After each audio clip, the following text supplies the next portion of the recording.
പുണ്യ റസൂലിന്റെ നബിദിനം, ജന്മദിനം, അത് ഇന്നലെ നമ്മൾ ആഘോഷിച്ചു.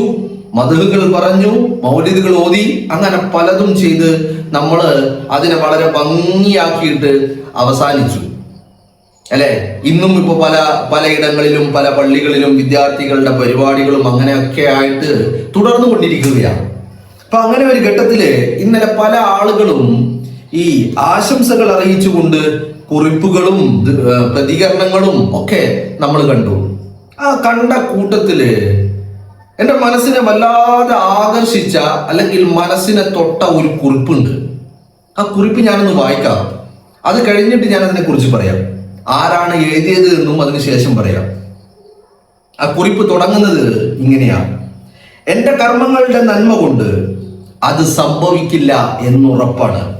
അവന്റെ അപാരമായ കാരുണ്യം കൊണ്ട് എന്നെങ്കിലും അത് സംഭവിച്ചെങ്കിൽ, ഒറ്റക്കുറങ്ങുന്ന ഏതെങ്കിലും രാവിലെ എന്ത് വേണം നിനക്കെന്ന ദയപരനായ റബ്ബിന്റെ ചോദ്യം ഞാൻ കേട്ടെങ്കിൽ, അരനാഴിക ആലോചിക്കാതെ പറയണം, ഹിജറ പോകണം.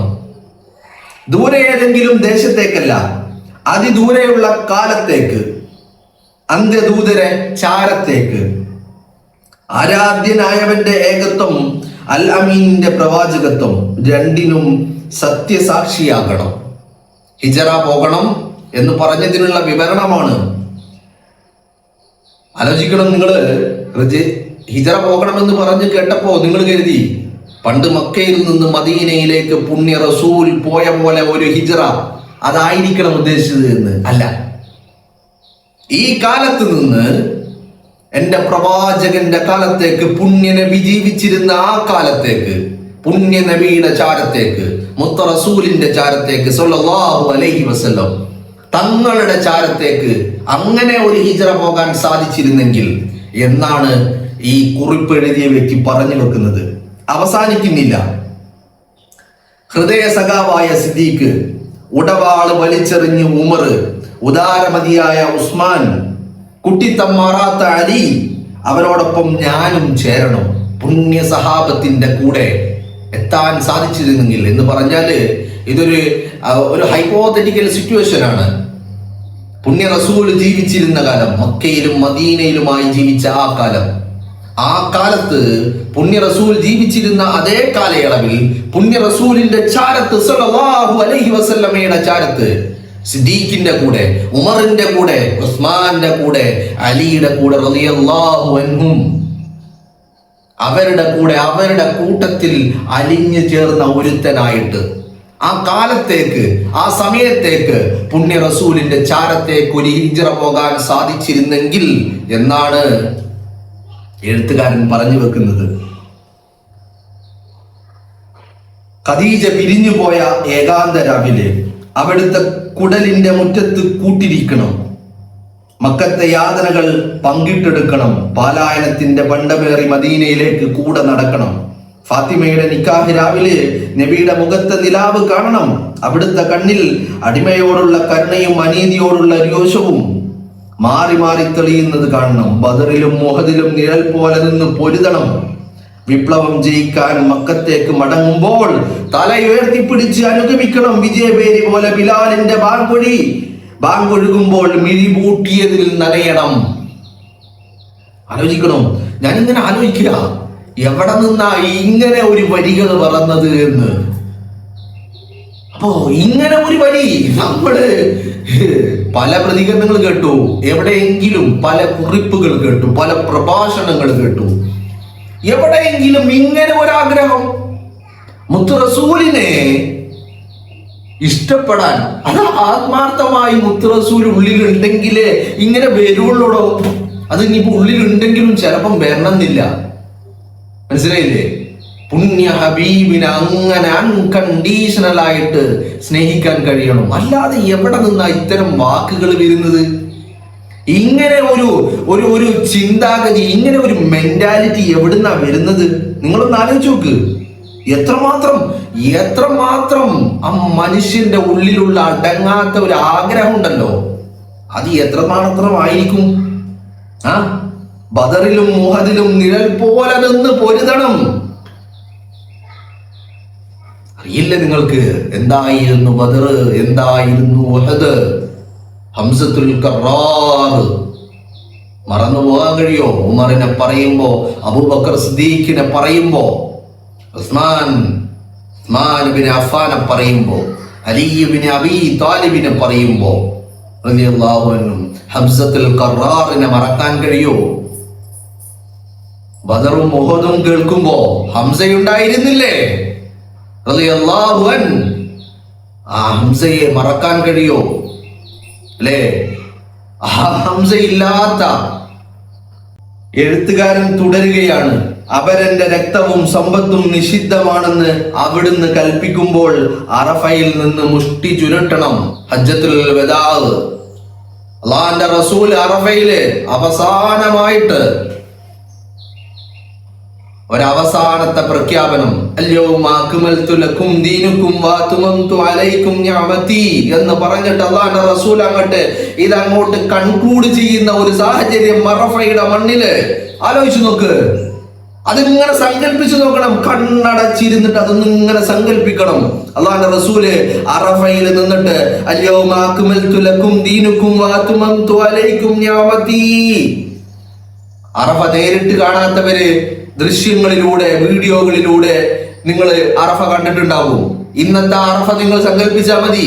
ഇന്നത്തെ അറഫ സങ്കല്പിച്ചിട്ട് അല്ലാഹുവിന്റെ റസൂല് ആ അറഫയിൽ നിന്നിട്ട് ഇങ്ങനെ വിളിച്ചു പറയുന്നത് അൽയൗമ അക്മൽതു ലക്കും ദീനുക്കും വഅത്മംതു അലൈക്കും നിഅമതി എന്ന് പറയുന്ന കൺക്ലൂഡ് ചെയ്യുന്ന, ദീനിനെ കൺക്ലൂഡ് ചെയ്ത ഒരു നിമിഷം അല്ലേ എന്ന് പറഞ്ഞാൽ, ഞാനത് പറയുമ്പോ ഇത് നമ്മൾ കുറച്ചധികം ചിന്തിക്കേണ്ടതുണ്ട്. കാരണം പറയുന്ന ദീൻ എന്ന് പറയുന്നത് ഒരൊറ്റ ദിവസം അല്ലെങ്കിൽ ഒരു സഡൻലി, ഇപ്പൊ നമുക്ക് സ്കൂളുകളില് ഒക്കെ പുസ്തകം കിട്ടുന്നത് പോലെ അല്ലെങ്കിൽ മദ്രസയിൽ പുസ്തകം കിട്ടുന്നത് പോലെ ഒരു സെക്കൻഡ് പെട്ടെന്ന് എവിടെ നിന്നോ ഒരു പുസ്തകം പൊട്ടി വീണതല്ല ദീൻ എന്ന് പറയുന്നത്.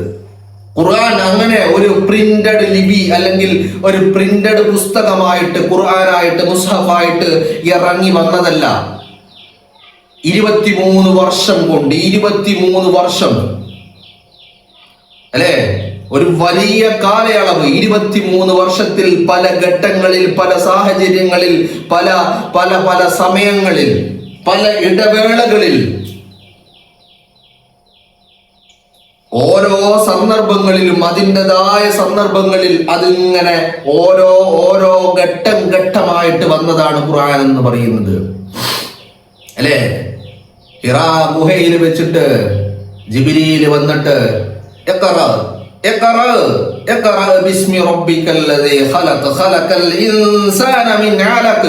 എന്നിട്ട് തുടങ്ങി അവിടെ നിന്ന് തുടക്കം വെച്ചു. പിന്നീട് ആലോചിക്കണം, നമ്മൾ ഇന്ന് കാണുന്ന മുസ്ഹഫിൽ എഴുതി വെച്ചിരിക്കുന്നത് പോലെ അല്ലെങ്കിൽ പ്രിന്റ് ചെയ്ത് വെച്ചിരിക്കുന്നത് പോലെ ഫാത്തിഹയിൽ തുടങ്ങി അൽ ബഖറയിലൂടെയും ആൽ ഇമ്രാനിലൂടെയും പോകുന്നതല്ല ഖുർആൻ. എവിടെ നിന്നാ തുടങ്ങുന്നത്? സൂറത്തുൽ കലം, ബിസ്മി റബ്ബിക്കല്ലദീ ഖലഖൽ ഇൻസാന മിൻ അലഖ് എന്ന് പറഞ്ഞാല് ഒരു 23 ഇയേഴ്സ് അങ്ങനെ ഒരു നീണ്ട യാത്ര. ആ യാത്രയുടെ കൺക്ലൂഷൻ ആയിരുന്നു അറഫയിൽ ഹജ്ജത്തുൽ വിദാഇന്റെ ദിവസം അല്ലാഹുവിന്റെ റസൂല് അൽയൗമ അക്മൽതു ലക്കും ദീനുക്കും വഅത്മംതു അലൈക്കും നിഅമതി എന്ന് പറഞ്ഞിട്ട് അല്ലാഹുവിന്റെ റസൂല് പറഞ്ഞു വെച്ചത്. അപ്പോ ആ ഒരു നീണ്ട കാലത്തെ പ്രോസസ്സിങ്, ആ പ്രോസസ്സിങ്ങിലൂടെ ഇങ്ങനെ വന്നിട്ട് അവസാനം ഹജ്ജത്തുൽ വിദാഇൽ അറഫയില് നിങ്ങളൊന്ന് ആലോചിക്കുക. അതാണ് ഞാൻ പറഞ്ഞത്, കണ്ണടച്ചിട്ട് ആ അറഫയെ ഇങ്ങനെ കാണണം മനസ്സില്. നിങ്ങൾ ഇന്ന് കണ്ട അറഫയെ കണ്ടാൽ മതി. 16 നൂറ്റാണ്ടുകൾക്ക് മുമ്പുള്ള അറഫയെ കാണണ്ട, ഇന്നത്തെ അറഫയെ കാണ്. അവിടെ അല്ലാഹുവിന്റെ റസൂൽ നിന്നിട്ട് അൽയൗമ അക്മൽതു ലക്കും ദീനുക്കും എന്ന് പറഞ്ഞിട്ട് ആ അവസാന കൺക്ലൂഷൻ, ഈ ദീനിനെ കൺക്ലൂഡ് ചെയ്യുന്ന ഒരു നിമിഷമുണ്ടല്ലോ, അതൊന്നും ഇങ്ങനെ സങ്കല്പിക്കുക. അപ്പൊ അത് കഴിയുമ്പോ അവിടെ നമ്മൾ ഉണ്ടായിരുന്നെങ്കിൽ അല്ലാഹു അക്ബർ എന്ന തക്ബീർ ധ്വനികൾ മുഴക്കുമായിരുന്നില്ലേ? അത് തന്നെയാണ് എഴുത്തുകാരനും പിന്നീട് പറയുന്നത് അല്ലേ. അറഫയിൽ നിന്ന് മുഷ്ടി ചുരുട്ടണം, വഫാത്തിന് മുൻപേ മടങ്ങണം. അവിടുത്തെ പ്രാർത്ഥനയുടെ നന്മയിൽ ഈ ഉള്ളവന്റെ കൽവും തിരുകരം കൊണ്ട് വിരിയട്ടെ പച്ചമണ്ണിന്റെ നനവിൽ ഈ ഉള്ളവന്റെ കബറും നിറഞ്ഞു തുളുമ്പണം. അള്ളാന്റെ റസൂല് വഫാത്താകുന്നതിന് മുമ്പ് ആലോചിക്കണം, എത്രമാത്രം എങ്ങനെ ഈ മനസ്സിൽ ഇങ്ങനെ ഒരു ചിന്ത വന്നു ഞാൻ ഇങ്ങനെ ആഗ്രഹിക്കുക. നിങ്ങൾക്കെല്ലാം അറിയുന്ന ഒരു വ്യക്തിയാണ് ഇത് എഴുതിയിരിക്കുന്നത്. അപ്പൊ ആ മനുഷ്യന്റെ മനസ്സിൽ എവിടെ നിന്ന് ഇങ്ങനെ ഒരു ചിന്ത വന്നു എന്ന് ഞാൻ ആലോചിക്കണ്. അറഫയിൽ മുഷ്ടി ചുരുട്ടണം, മുഹദിലും ബദറിലും അള്ളാന്റെ റസൂലിന്റെ ചാരത്ത് നിന്ന് പ്രതിരോധിക്കണം എന്നതിനപ്പുറം അവസാനം ആ മനുഷ്യൻ കുറിക്കുന്ന ഒരു വാക്ക്, വഫാത്തിന് മുന്നേ മടങ്ങണം. എന്റെ റസൂൽ ഈ രാജ്യത്ത് ഈ ലോകത്ത് നിന്ന് വിട പറയുന്നതിന് മുമ്പേ എനിക്ക് വിട പറയണം. ആലോചിക്കണം, ബിലാലല്ലേ മാതൃക അല്ലേ? അള്ളാന്റെ റസൂലില്ലാത്ത മണ്ണിൽ നിന്ന്, മദീനയുടെ മണ്ണിൽ നിന്ന് സിറിയയിലേക്ക് പലായനം ചെയ്ത ബിലാല്, ആ ബിലാലല്ലേ മാതൃക? അള്ളാന്റെ റസൂലിന്റെ വഫാത്തിന്റെ വാർത്ത കേട്ടിട്ട് മദീനത്തുൻ നബവിയില്, മസ്ജിദുൻ നബവിയില് ഒരു ഭ്രാന്തനെ പോലെ തന്റെ സമനില നഷ്ടപ്പെട്ട് തന്റെ വാള് ഉറയിൽ നിന്ന് വലിച്ചൂരിയിട്ട് ആ വാളും കയ്യിൽ പിടിച്ചിട്ട് എന്റെ നബി, എന്റെ പുന്നാര നബി, എന്റെ പൂമുത്ത്, എന്റെ മുത്ത് റസൂല്, എന്റെ പുണ്യ ഹബീബ് വഫാത്തായിട്ടില്ല. അതാരെങ്കിലും അങ്ങനെ പറഞ്ഞാൽ അവന്റെ തല ഞാൻ ഈ മണരാരണ്യത്തിൽ വീഴ്ത്തുമെന്ന് ഊരിപ്പിടിച്ച വാളുമായിട്ട് ആക്രോശിച്ച് നടന്ന ഉമറിനെ നിങ്ങൾ മറന്നോ? റളിയല്ലാഹു അൻഹു. അപ്പോ എഴുത്തുകാരന് എത്രമാത്രം ആ പുണ്യ ഹബീബിനോടുള്ള സ്നേഹം എത്രമാത്രമാണെന്ന് ആലോചിച്ച് നോക്കും മക്കളെ. നിങ്ങള് വഫാത്തിന് മുൻപേ മടങ്ങണം. എന്താ കാരണം അള്ളാന്റെ റസൂൽ ഇല്ലാത്ത ലോകത്ത് ജീവിക്കണ്ട, ഒന്ന്. രണ്ടാമത്തത്, അവിടുത്തെ പ്രാർത്ഥനയുടെ നമ്മ പുണ്യ റസൂലിന്റെ പ്രാർത്ഥന എനിക്ക് കിട്ടും. ഞാൻ അള്ളാന്റെ റസൂൽ മരണപ്പെടുന്നതിന് മുമ്പ് മരിച്ചാൽ, അല്ലേ, അള്ളാന്റെ റസൂല് ആ പുണ്യകരങ്ങൾ കൊണ്ട് ഒന്ന് തലോടും, അള്ളാന്റെ റസൂല് ഒന്ന് ചുംബിക്കും. അതിനു വേണ്ടിയിട്ട് അള്ളാന്റെ റസൂൽ വിട വാങ്ങുന്നതിന് മുമ്പ് ഞാൻ വിട വാങ്ങണം, അല്ലേ? തുടരുകയാണ്. തല പൊന്നുയർത്തി നോക്കിയാൽ റൗള കാണുന്നത്ര അടുത്ത് ഈന്തപ്പനയായി ഞാൻ പിന്നെയും മുളച്ചു പൊന്തണം. അവസാനിക്കുകയാണ്. തല പൊന്നുയർത്തി നോക്കിയാൽ റൗള കാണുന്നത്ര അടുത്ത് ഈന്തപ്പനയായി ഞാൻ പിന്നെയും മുളച്ചു പൊന്തണം. ആലോചിക്കണം, മുത്ത ഹബീബിനെ ഇങ്ങനെ ഇഷ്ടപ്പെടാൻ എത്ര ആൾക്ക് സാധിക്കണോ? ഇത് സാധിക്കുക എന്ന് പറയുന്നത് നമ്മൾ ആഗ്രഹിച്ചിട്ട്, അങ്ങനെ ആഗ്രഹിക്കണമെങ്കിൽ അതിന് അല്ലാഹുവിന്റെ തൗഫീഖ് വേണം. അതാണ് ഈ ഇഷ്ടപ്പെടാൻ മാത്രമല്ല, അള്ളാന്റെ റസൂലിനെ ഇഷ്ടപ്പെടണമെന്ന് ആഗ്രഹിക്കാൻ പോലും അള്ളാന്റെ തൗഫീഖ് വേണം. അങ്ങനെ ഒരു ചിന്ത നമ്മുടെ മനസ്സിൽ വരണമെങ്കിൽ നിങ്ങൾ ഉറപ്പിച്ചോളൂ, പടച്ച തമ്പുരാൻ അശ്ഹദു അല്ലാ ഇലാഹ ഇല്ലല്ലാഹു വ അന്ന മുഹമ്മദൻ റസൂലുള്ളാഹി എന്ന് നീ പറഞ്ഞാൽ, എന്ന് നീ വിശ്വസിച്ചാൽ, എന്ന് നീ നിന്റെ ഖൽബ് കൊണ്ട് വിശ്വസിച്ചാൽ മാത്രമേ നീ ഈമാനുള്ളവനാകുള്ളൂ, വിശ്വാസിയാകുള്ളൂ എന്ന് പറഞ്ഞ പടച്ച തമ്പുരാൻ, ആ പടച്ച തമ്പുരാൻ അങ്ങനെ ഒരു മെന്റാലിറ്റി, അങ്ങനെ ഒരു ചിന്താഗതി നമുക്ക് തരണം. എന്നാലേ സാധിക്കുള്ളൂ പുണ്യ ഹബീബിനെ സ്നേഹിക്കാൻ. ആലോചിച്ച് നോക്കണം നിങ്ങള്. പുണ്യ ഹബീബിനെ സ്നേഹിക്കുക എന്ന് പറഞ്ഞാൽ സ്വല്ലല്ലാഹു അലൈഹി വസല്ലം ഇന്ന് ഇങ്ങനെ പല കാഴ്ചകളും കാണിയിരുന്നു, പല ഇടങ്ങളിൽ നിന്ന്.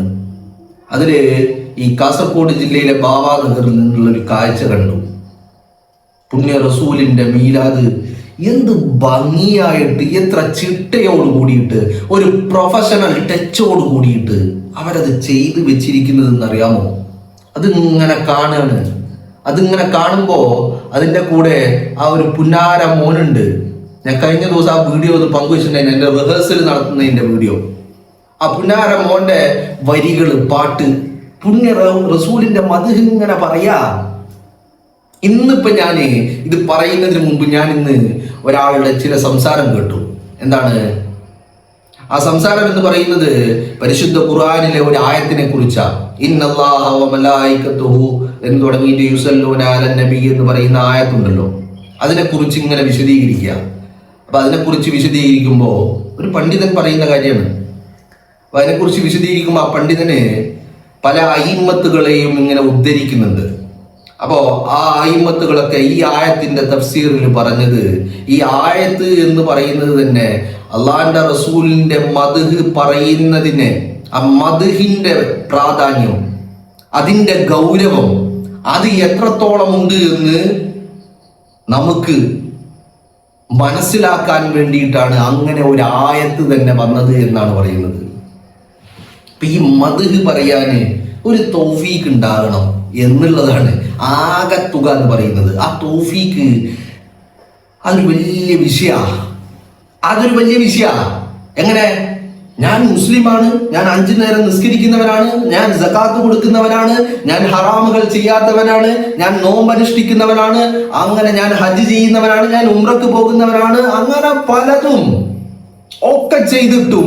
ഇതൊക്കെ ചെയ്തിട്ടും അള്ളാന്റെ റസൂലിന്റെ ഉള്ള ഹുബ്ബ് അതങ്ങോട്ട് അൺകണ്ടീഷണൽ ആവുന്നില്ലെങ്കിൽ വലിയ ബുദ്ധിമുട്ടാണ്, വലിയ വിഷമ, വലിയ പ്രയാസ. കാരണം എന്താ അറിയോ? അവിടെ ആ ഒരു പെർഫെക്ഷൻ, ആ ഒരു കംപ്ലീറ്റ്നെസ്, പരിപൂർണത എന്നൊക്കെ പറയുന്നത് ഇല്ല എന്ന് പറയേണ്ടി വരും. അള്ളാന്റെ റസൂലിനെ നമുക്ക് അത്ര അധികം അൺകണ്ടീഷണൽ ആയിട്ട് സ്നേഹിക്കാൻ കഴിയുന്നില്ലെങ്കിൽ ആ പരിപൂർണത നമ്മുടെ വിശ്വാസത്തിന് ഇല്ല എന്നുള്ളതാണ് അതിന്റെ അർത്ഥം. അങ്ങനെ ഉണ്ട്. അൺകണ്ടീഷണൽ ആയിട്ട് അള്ളാഹുവിന്റെ റസൂലിനെ സ്നേഹിക്കാൻ കഴിയണം. കാരണം എന്താ? വിശ്വാസം തുടങ്ങുന്നത് ഷഹാദത്തിൽ നിന്നാ. ആ ഷഹാദത്ത് എന്താ? അഷ്ഹദു അല്ലാ ഇലാഹ ഇല്ലല്ലാഹു വ അന്ന മുഹമ്മദൻ റസൂലുള്ളാഹ്. പടച്ച തമ്പുരാൻ കഴിഞ്ഞാൽ മുഹമ്മദൻ സ്വല്ലല്ലാഹു അലൈഹി വസല്ലം റസൂലുള്ളാഹ് എന്ന് കരുതിയിട്ട് നമ്മള് നാരപ്പൂമുത്തിനെ, പുണ്യ നബിയെ നമ്മള് ആരാധിക്കുന്നു എന്നല്ലല്ലോ ഇതിന്റെ അർത്ഥം. വിശ്വാസം അങ്ങനെയാ. അള്ളാഹ് പറഞ്ഞത്, ഇസ്ലാമിന്റെ നിയമം എന്ന് പറയുന്നത് അല്ലാ ഇലാഹ ഇല്ലല്ലാഹു വ അന്ന മുഹമ്മദൻ റസൂലുള്ളാഹ്. പക്ഷേ സുജൂദ് ചെയ്യുന്നത് പടച്ച തമ്പുരാന്റെ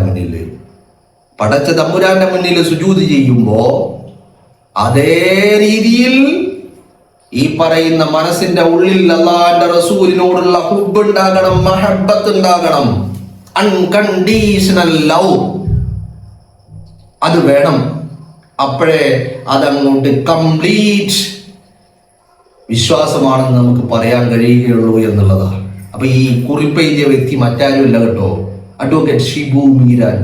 എന്നെ വല്ലാതെ എൻ്റെ മനസ്സിനെ സ്പർശിച്ച ഒരു കുറിപ്പ്, ഷിബു മീരാൻ. ഞാൻ മറ്റ് ജനറലാരെങ്കിലും എഴുതുകയോ പറയുകയോ ഒക്കെ ചെയ്തിട്ടുണ്ടാവാം, പക്ഷെ ഞാൻ കണ്ടിട്ടില്ല.